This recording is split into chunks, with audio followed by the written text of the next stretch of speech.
over the weekend, we got some massive news regarding Steel Ball Run's anime adaptation at Anime Expo 2025.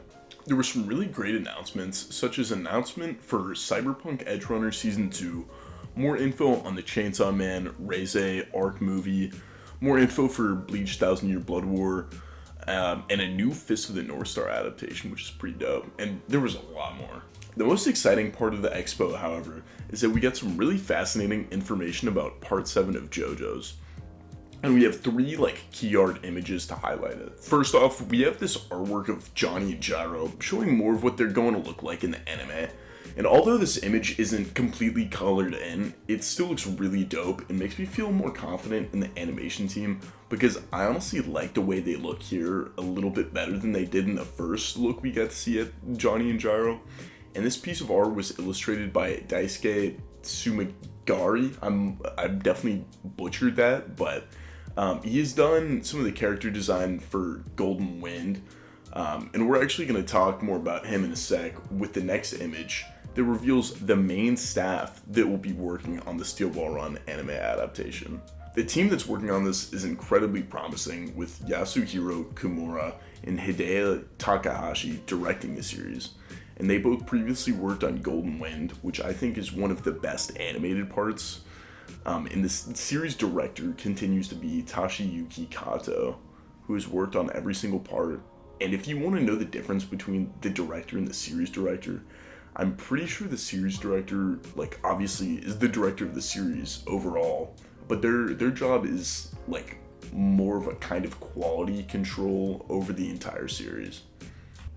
Next, we have the series structure being headed by Yasuko Kobayashi, and Kobayashi has headed every part of JoJo's so far, so you know it's in good hands in that department. Next, we already talked about him a little bit, but the character designer is Daisuke Sumigari, who you just saw a sneak preview of how characters will look.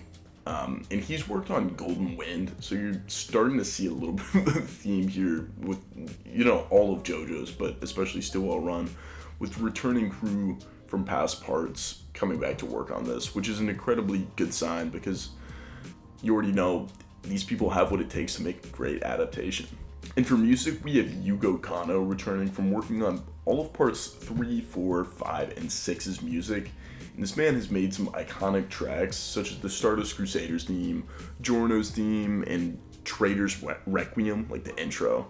Which I don't know if that'll mean he'll be doing the intro and outro scores, but I guess only time will tell. Since the only one he's really done is Trader's Requiem, I definitely wouldn't cast out the idea if there's somebody else who might be doing the intro.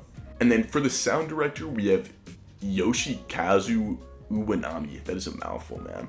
Returning from working on every part so far, which he's in charge of all the cool stand cries and stuff like that.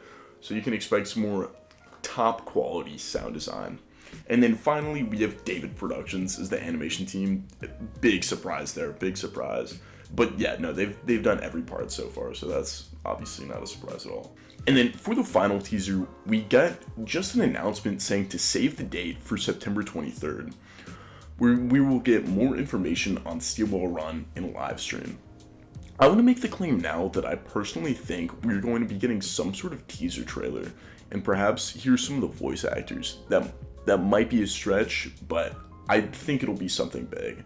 The two main reasons I think this are because you don't just make an announcement like this at Anime Expo if it's something small, and my second reason is due to the date, September 23rd.